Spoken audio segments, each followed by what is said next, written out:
स्वागत पुन्हा एकदा लोकशाही मराठीच्या या पुणे संवादमध्ये सहभागी झाल्याबद्दल. Thank you so much. खरं तर पुण्याचं आणि तुमचं नातं फार जुनं आहे. अगदी जसा हा चर्चेचा पुणे चर्चा सत्राचा जो विषय होता की पुणे काल आज आणि उद्या हे फार तुम्ही जवळून पाहिलेले आहेत. हे केवळ पाहिलेलं नाहीये तर बऱ्याचदा लिखाणाच्या माध्यमातून सुद्धा ते अभिव्यक्त झालेलं आहे.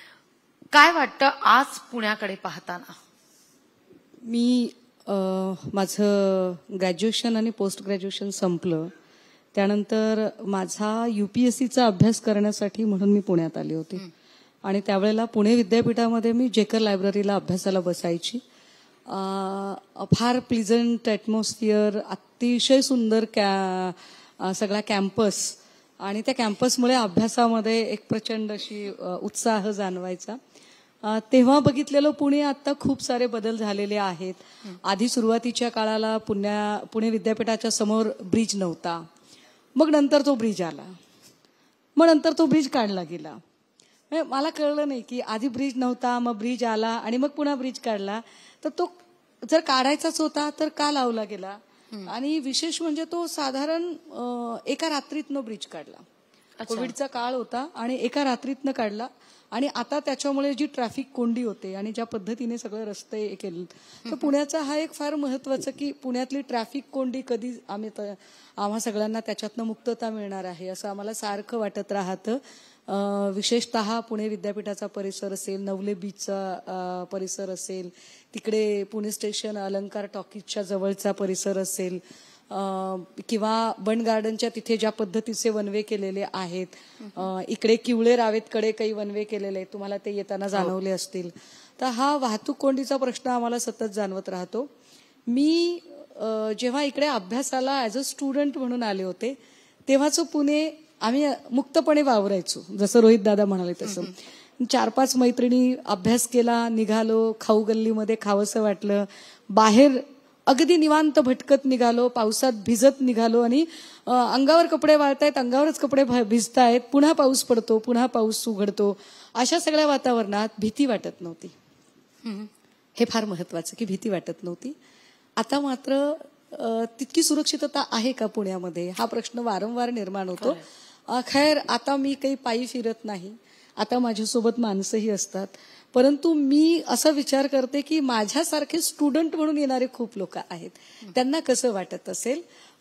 कारण आपण बघितलं असेल की मागच्याच वर्षी लेशपाल जवळगे नावाच्या विद्यार्थ्याने ज्या पद्धतीने राज्यसेवेचा अभ्यास करणाऱ्या एका विद्यार्थिनीला या सगळ्या तावडीतनं, मुलांच्या तावडीतनं वाचवलं, तर हे वाईट आहे.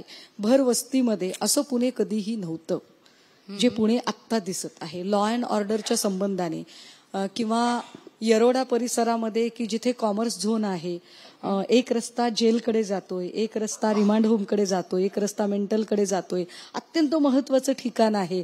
आणि तिथेच कामावरून बाहेर आलेल्या तरुणीवर सपासप चाकूने वार होतात, रक्ताच्या थारोळ्यात असते आणि कोणी सोडवतच नाही आणि ती मरून जाते. या घटनेला 15 दिवस उलटत नाही तर बाजूच्या खराडीमध्ये कात्रीने आपल्याच पत्नीचा खून करून त्याचा व्हिडिओ बनवणारा पती. भीती का वाटत नाही? तर पुण्यातल्या लॉ अँड ऑर्डर बद्दल मला फार काळजी वाटायला लागते. पुण्यामध्ये अजूनही म्हणजे खरं तर पुण्यात खूप सुंदर सुंदर लायब्ररीज आहेत, पण माझ्यासारख्या माणसाला काय आवडेल की राजकारणाच्या पलीकडे, तर पुण्यात एक अतिशय चांगली लायब्ररी की जी विद्यापीठांच्या संलग्न लायब्ररींपेक्षा, कॉलेजच्या पेक्षा सुद्धा एक अशी चांगली ओपन लायब्ररी व्हावी की ज्या लायब्ररीत आम्हाला खूप शांतपणे पुस्तकं वाचायला मिळावीत. स्वच्छ पुणे आणि सुंदर पुणेची जी माझी संकल्पना, तर त्यात पुण्यात मला खूप पुस्तकं वाचायला मिळावीत. अर्थात ती आहेत, अजून त्याच्यात आम्हाला जगभराचं ज्ञान मिळावं. मी उपस्थितांना विनंती करते की त्यांनी काही काळ शांतता राखावी.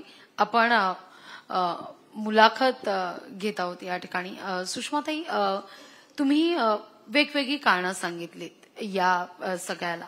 काय वाटतं की तुम्ही जे म्हणताय की पुण्याचा विकास हा एखाद्या विचारानं होत नाहीये किंवा पुणं वाढतंय पण ते कसंही वाढतंय, त्याला दिशा दिली जात नाहीये. कायदा सुव्यवस्थेचा प्रश्न पुण्यात निर्माण झालेला आहे, मोकळा श्वास घेता येत नाहीये, काय कारण आहेत यामागे नेमकी? बघा, कधी काळी हे पुणे जे ओळखलं जायचं ना, ते चांगल्या चांगल्या साहित्यिकांच्या नावे ओळखलं जायचं.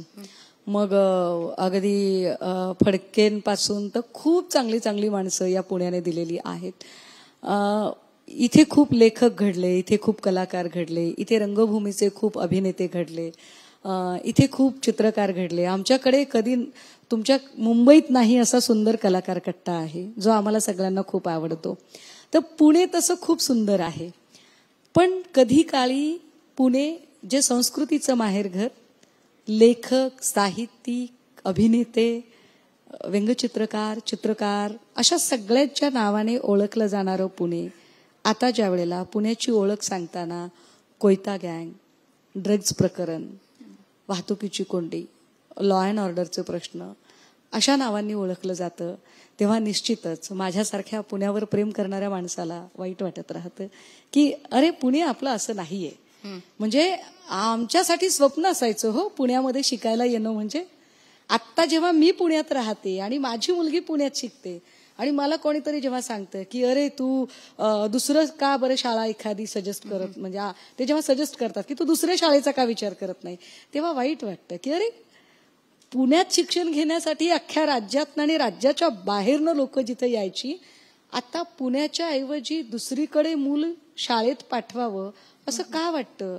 म्हणजे पुण्यातले कितीतरी असे नेते आहेत की ज्यांचे मुलं आज घडीला पुण्यात शिकत नाहीत, ती पाचगणी आणि इतरत्र शिकतात. मी हे उच्च शिक्षणाचं सांगत नाहीये, मी हे शालेय शिक्षणाचं सांगते.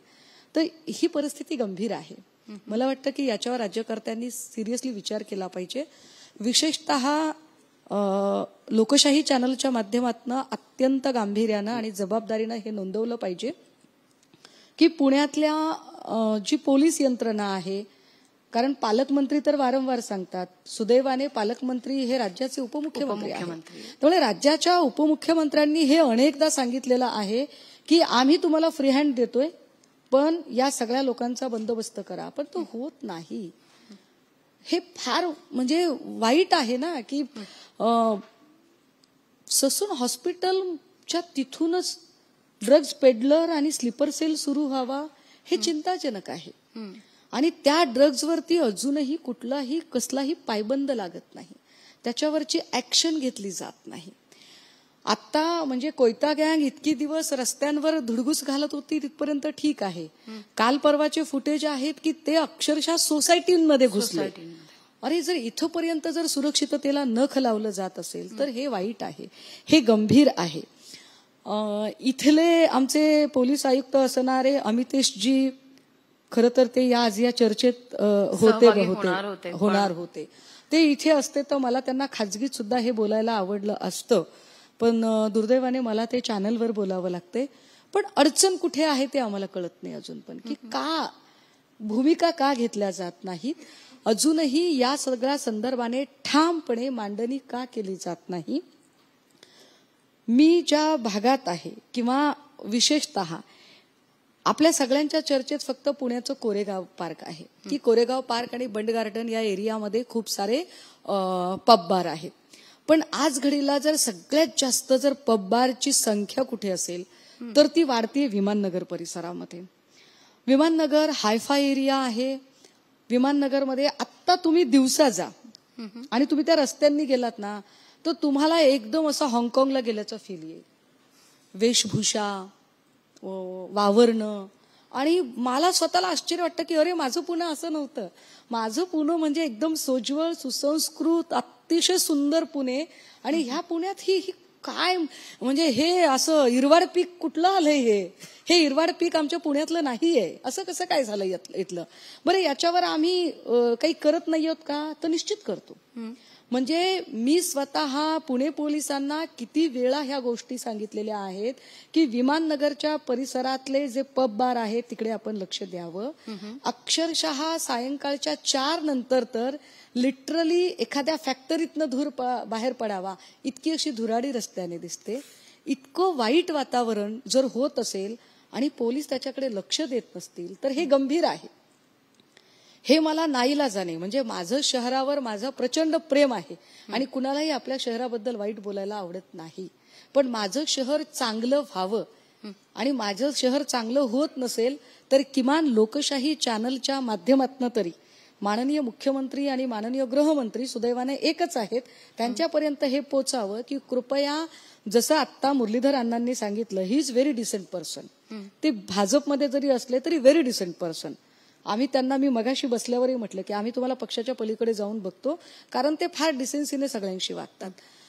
परंतु माननीय मुख्यमंत्री आणि गृहमंत्री असणाऱ्या फडणवीस साहेबांनाही आमची विनंती असेल की जिथे 60 लाखापर्यंतचा लोकसंख्येचा टप्पा ओलांडला गेला आहे, ज्या शहरामध्ये राज्यातनं नाही, परराज्यातनं नाही तर परदेशातनं मुलं शिकायला येतात, पुणे विद्यापीठामध्ये इंटरनॅशनल हॉस्टेल हे स्वतंत्र फॉरेन स्टुडंटसाठीचं हॉस्टेल आहे.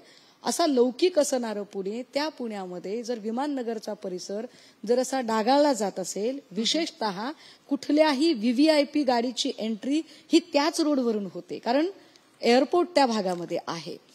दुसरी गोष्ट अशी की हा सगळा परिसर इतका नवीन आणि इतका आता न्यू अर्बनायझेशनचा परिसर आहे की तिथे अपेक्षित आहे की तिथले पोलीस स्टेशन्स अजून जास्त गतिशील करण्याची. दुर्दैवानं ते अजूनही गतिशील होत नाहीत. जो टँकरचा मुद्दा रोहित दादांनी मांडला, इतकी अंधाधुंद टँकर की त्या टँकरमध्ये कितीतरी वेळा आमच्याकडे आता मुलं चिरडली गेली, छोटी बाळं खेळताना रस्त्यांवरून चिरडली गेली, जे वाईट आहे. आणि म्हणून आम्हाला असं वाटतं की कधी काळी लेखकांचं, कलाकारांचं, अभिनेत्यांचं, अत्यंत गुणीजनांचं असणारं Pune builder, tanker mafia, drugs peddler, कोयता गँग अशा नावाने ओळखलं जाणार असेल तर ते वाईट आहे. आणि मुख्यमंत्र्यांनी याच्यात पक्षीय राजकारण न बघता, मी हे खूप संयतपणे मांडायचा प्रयत्न करते, मी हे कुठल्या तरी पक्षाची प्रतिनिधी म्हणून नाही, मी पुणेकर म्हणून हे सांगायचा प्रयत्न करते की कृपया आमचं पुणे वाचवा, आमचं पुणे सुंदर आणि स्वच्छ असलं पाहिजे, ही आमची अपेक्षा आहे. ताई, तुम्ही म्हणताय, पण इथं याआधी सुद्धा अनेक वक्ते जे आले त्यांचं असं म्हणणं होतं की पुण्यातला हा सगळा बकालपणा किंवा पुण्यातली वाढती गुन्हेगारी, उपस्थित होत असलेला कायदा सुव्यवस्थेचा मुद्दा, या सगळ्याला कुठेतरी संवाद कारणीभूत आहे. संवाद होत नाहीये आणि त्यामुळे या सगळ्या गोष्टी घडतात. तुम्हाला वाटतं केवळ संवाद हाच एकमेव प्रॉब्लेम आहे की कुठं कायदा सुव्यवस्थेचा धाकच राहिला नाहीये? या सगळ्यावर तातडीनं शासन होणं गरजेचं आहे, तरच जरब बसेल. बघा, पुण्यामधल्या मी जशा काही चांगल्या गोष्टी सांगते ना, पुण्यातलं जे पत्रकारांचं जे कोऑर्डिनेशन आहे ते कमाल आहे. म्हणजे पुण्यातल्या सगळ्या वाहिन्यांचे, सगळ्या प्रिंट इलेक्ट्रॉनिकचे जे पत्रकार आहेत त्यांच्यातली जर एकवाक्यता किंवा त्यांच्यातलं काम करण्याची पद्धत, ट्युनिंग जर बघितलं तर ते कदाचित तुम्हाला मुंबईतही सापडणार नाही आणि राज्यातल्या इतर शहरांमध्येही मिळणार नाही. आणि हे इतके जागरूक पत्रकार आहेत, ते वेगवेगळ्या चॅनलचे आहेत, पण हे जागरूक पत्रकारच आहेत की ज्यांच्यामुळे पुण्यातल्या अनेक घटना चव्हाट्यावर आल्या. संवाद करून नेत्यांनी चव्हाट्यावर आणल्या नाही, हे फार विशेष आहे. म्हणजे मी नामोल्लेख केले तर उगाच या चॅनल त्या चॅनल असं होईल म्हणून मी जाणीवपूर्वक नामोल्लेख टाळते. परंतु पुण्यातलं ड्रग्जचं प्रकरण काढणारी एक महिला पत्रकार होती. नंतर आम्ही ते पुढे नेलं, तो भाग वेगळा, पण तिने हिंमत केली. तिने पहिल्यांदा कमोडवर ड्रग्ज ठेवून कोणीतरी ड्रग्ज ओढतोय ही बातमी तिने पहिल्यांदा काढली फ्रीलान्स पत्रकारितेतनं. शहाजी बापूच्या गाडीत 25 कोटी रुपये आहेत आणि त्याची बातमी करायची, याच्यासाठी एक पत्रकार रात्रंदिवस तब्बल 36 तास टोल नाक्यावर उपाशी तापाशी कॅमेरा लावून बसला होता. आता दीनानाथ मंगेशकरची बातमी आणि दीनानाथ मंगेशकरचं हे सगळं प्रकरण पुढे येऊ शकलं ते पुण्यातल्या पत्रकारांमुळे येऊ शकलं. त्यामुळे पुण्यातला पत्रकार हा नेत्यांशी सुद्धा खूप चांगल्या पद्धतीने संवाद करायचा प्रयत्न करतो. नेते त्याला रिस्पॉन्ड करतात का, हा खरा प्रश्न आहे. जसं मी म्हटलं की मुरलीधर अण्णा मोहोळ असू देत, ते भाजपचे असू देत, but he is very decent person आणि ते प्रचंड रिस्पॉन्डंट आहेत, ते फार चटकन रिसिव्हिंग नेचरचा माणूस आहे.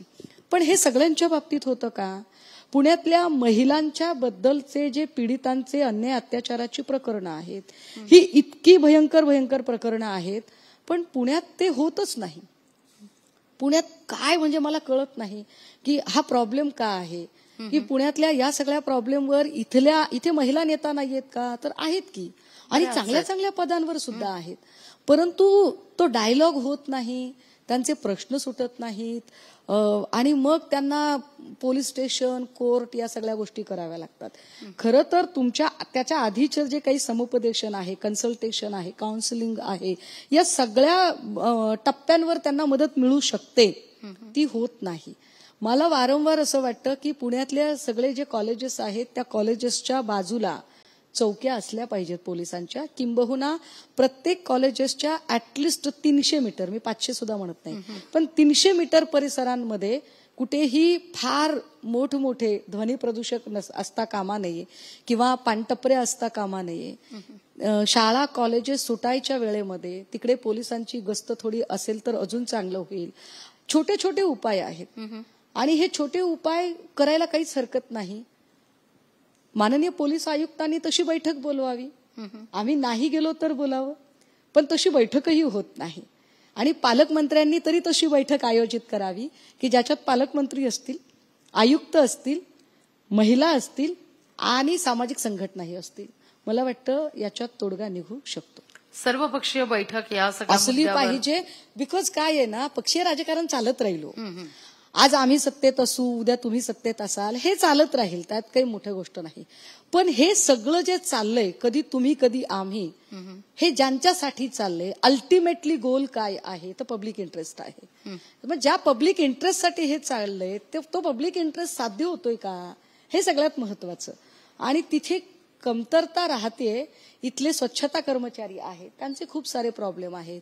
इथे पिझ्झा आणि बर्गरच्या डिलिव्हरी देणारे जे बॉय आहेत त्यांचे वेगळे प्रॉब्लेम्स आहेत. इथे सेक्युरिटी गार्डच्या नोकऱ्या करणाऱ्या लोकांचे प्रॉब्लेम अजून वेगळे आहेत. इथल्या ज्या काम करणाऱ्या, ज्या घरकाम करणाऱ्या, ज्या घरेलू महिला कामगार आहेत त्यांचे अजून काही प्रॉब्लेम आहेत. असे वेगवेगळे कंगोरे आहेत. म्हणजे पुणे हे कष्टकऱ्यांचं शहर आहे, पुणे हे श्रमिकांचं शहर आहे. इथला कष्टकरी, इथला श्रमिक हा इथे पोट भरण्यासाठी आलेला आहे, तो गुंडागर्दी करण्यासाठी आलेला नाही. पण त्यांच्यावर गुंडागर्दी करणारे जे आहेत त्यांच्यावर वरदहस्त कुणाचा आहे? तो वरदहस्त म्हणजे आकाओं के आका और आकाओं के सरताज. पुण्यात पण कोणी आका आहे? पुण्यात असतील की, त्याच्याशिवाय का शक्य होतं? अरे मला सांगा, आत्ता साधं गणित आहे, 2 दिवसांपूर्वी हल्ला झाला, मोठी घटना घडली. हो, 2 कुटुंबांमधली, पुण्यातल्या 2 कुटुंबांना क्षती पोहोचली प्रत्यक्ष. माझ्या पक्षाचेही प्रतिनिधी सचिन भाऊ वगैरे सगळे घरपर्यंत भेटून वगैरे आले. काही फरक म्हणून सांगते मला, म्हणजे खरं तर अजिबात, म्हणजे या विषयावर तर अजिबात बिलकुल राजकारण आणायची इच्छा नाही, का हा मंच इतका चांगल्या विषयासाठी तुम्ही निवडलेला आहे. परंतु एका गुंडाची हत्या होते आणि त्या गुंडाच्या हत्येनंतर निलेश राणे घरी भेटायला जातात. त्याच ठिकाणी इथे पुण्यामध्ये आतापर्यंत 3 ते 4 देशासाठी लढणारे जवान शहीद झाले, त्यांचे पार्थिव आले. किंवा आत्ता कालच्या हल्ल्यात 2 जण गेले. नितेश राणे तिथे भेटायला गेले नाही. तुम्ही काय संदेश देऊ इच्छिता? तुम्हाला काय संदेश द्यायचा आहे लोकांना? की गुंडाची हत्या झाली त्याच्या घरी तुम्ही भेटायला जाता आणि देशासाठी लढणारा जवान शहीद होतो त्याच्या घरी तुम्ही जात नाही. तुमचं चाललंय काय? तुम्ही तिकडे हिंदू मुस्लिम करायला लागलात. अहो पण हेच पुणे आहे. ज्या पुणेमध्ये आमच्या पक्षाचे जावेद भाई सारखा एक तरुण आहे की जो आपले रोजे आणि रमजानचा महिना सोडून एका ब्राह्मण कुटुंबातला एक अंत्यसंस्कार करायला पुढे सरसावतो. त्याच्या डोक्यात काही येत नाही. हे खरं पुणे आहे आमचं. पण या पुण्यामध्ये अशी विषारी भाषा करणारे लोक जेव्हा येतात तेव्हा मला वाईट वाटतं. आणि त्यांना दुर्दैवाने त्यांचे नेते समजावत नाहीत. हे त्याहीपेक्षा वाईट आहे की त्यांनी समजावलं पाहिजे की प्लीज इतकं नॉइझी होऊ नका, इतका गोंगाट करू नका. तुम्ही जितके हळू बोलाल ना, लोक तितके जास्त टवकारून ऐकतात. आणि तुम्ही जितका आरडाओरडा करता, लोक तुम्हाला तितकं इग्नोर करायला बघतात. का शांतपणे बोललं जात नाहीये? पुण्याचा प्रॉब्लेम आहे. No horn please. गोंगाट करू नका इथे. हे शांत पुणे आहे. आणि या गोंगाटामध्येच पुण्याचा श्वास गुदमरतोय. पुणे जे असं होतं ते संकुचित होत चाललंय सगळ्याच बाबतीत, म्हणते मी, इथूनही आणि भौगोलिक दृष्ट्याही. पुणे हे उत्सव प्रिय आहे. इथे सगळे उत्सव फार छान साजरे केले जातात. अतिशय चांगलं पुणे आहे. इथे सगळ्या उत्सवांमध्ये लोकांमध्ये प्रचंड उत्साह असतो, पण त्या उत्साहाला आता कुठेतरी गालबोट लागेल का काय अशी भीती वाटायला लागते. इथले बिल्डर आणि इथली जी आता फ्लॅट संस्कृती आहे, त्या फ्लॅट संस्कृतीमध्ये लोक असे एकमेकांना चेष्टेने बोलतात की पुण्यात जर कोणाच्या घरी जायचं असेल तर 10 वेळा फोन करावा लागतो, घरी आहात का, फ्री आहात का, मग मी येऊ शकतो का, आणि मग असं विचारून येण्याचं इतकं काही पुणे वाईट नाहीये, इतकी काही पुण्याची कोणी टिंगल करायची गरज नाही. तुम्ही आमच्याकडे, यू आर ऑलवेज वेलकम, तुम्ही आमच्याकडे कधी येऊ शकता. त्यामुळे पुण्यातल्या माणसाची जरी अडचण असली की त्याच्या जागा कमी आहेत आणि त्याला फ्लॅटमध्ये राहायला लागते, पण याचा अर्थ त्याने माणुसकी सोडलेली आहे असं अजिबात नाहीये. त्याच्या अडचणी अशा आहेत की एखादा रस्त्यावर जेव्हा अपघात होतो आणि त्याची इच्छा असते की खाली उतरून मदत करायची, पण ज्या पद्धतीने त्या अपघाताचं गांभीर्य सोडून त्यालाच गुन्हेगार समजून त्याचं जे इंट्रोगेशन होतं ना, त्यामुळे मदत करायला यायला लोक घाबरतात. हा खरा प्रॉब्लेम आहे. त्यामुळे पुणे इथून संकुचित आहे का, पुणे असं काही नाही. पुण्यात माणसं अजूनही विस्तृत विचार करणारी आहेत, लोकशाही मूल्य जोपासणारी आहेत, महिलांचा प्रचंड आदर करणारी आहेत. आमच्याकडची लहान मुलं जरी आपण जर त्यांच्याशी कधी बोललात, भेटलात, तर तीही तुम्हाला खूप डिसेन्सीने बोलताना दिसतील. फक्त अडचण अशी आहे की राजकीय इच्छाशक्ती आहे का. इथली राजकीय इच्छाशक्ती, कारण नवले ब्रिजला वाहतुकीचा वारंवार प्रॉब्लेम होतो, वर्षातनं 10 ते 12 जीव ऍक्सिडेंटमध्ये जातात. अजूनही तिथला वाहतुकीचा प्रॉब्लेम का सॉल्व्ह केला जात नाही, का, म्हणजे का त्यांच्या लक्षात येत नाही, ही गोष्टच आम्हाला कळत नाही. पुण्यातला जो काही पाण्याचा प्रश्न आहे, म्हणजे आमची अडचण अशी आहे की धरण उशाला आणि कोरड घशाला. आता त्याच्यावर पुन्हा दुसरे कशाची आठवण नको व्हायला. आमच्याकडे पानशेत धरण आहे, खडकवासला धरण आहे, पण तरीही पुण्यातल्या पाण्याचं नियोजन अजून नीटसं होत नाहीये.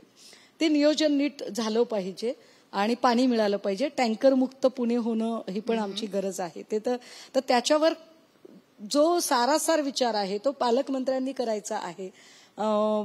तुम्हाला असं वाटेल की मी पुन्हा पुन्हा पालकमंत्र्यांनाच विचारते, मग कोणाला विचारणार, तेच पालक आहेत, शहराचे चालक मालक पालक ते आहेत, तर मला त्यांना ऑब्व्हियसली प्रश्न विचारावे लागतील. सो त्यांनी त्या संबंधाने विचार करावा लागेल.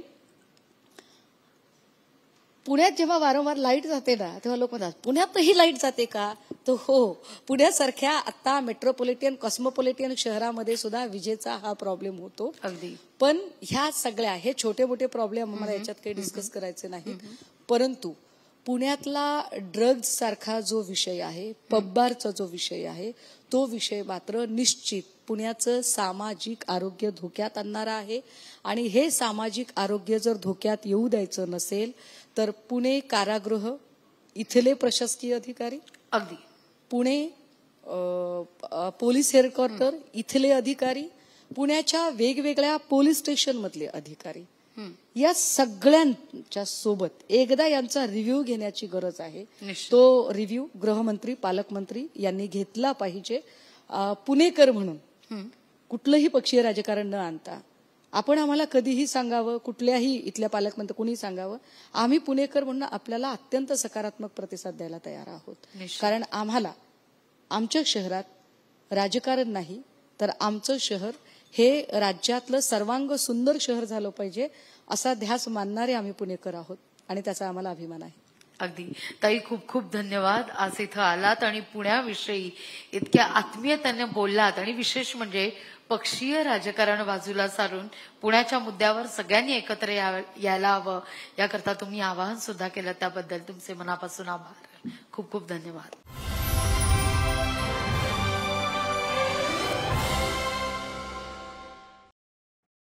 पुणे संवाद 2025 powered by Emanora. Emanora is the best place to live in East Pune. Associate sponsored PNG Jewelers. 7 PM Healthcare Solutions Private Limited. Think healthy, be wealthy. 1 point solution for all your health problems. Helios Ortho Joint, specialist for robotic joint replacement and sports injury. Pune and PCMC. Jadhavar group of institute. बलबुद्धी आणि सद्विचारासाठी शिक्षण. पुणे, महाराष्ट्र, भारत. श्री भवानी माता astro centre. 1990 सालापासून KG to PhD विश्वासार्ह उच्च शैक्षणिक परंपरा लाभलेल्या पिंपरी चिंचवड एज्युकेशन ट्रस्टचे पिंपरी चिंचवड विद्यापीठ. नम्मा होमिओपॅथी, आरोग्य संजीवनी. शेअर मार्केट मला शिकायचंय, आयुष्यात मोठं व्हायचंय. Bharati share market classes, share market शिकवणारे भारतातील अग्रगण्य ट्रेनिंग इन्स्टिट्यूट आणि महाराष्ट्र इंडस्ट्रियल डेव्हलपमेंट कॉर्पोरेशन. लोकशाही मराठी ऐका, पहा, जागरूक रहा.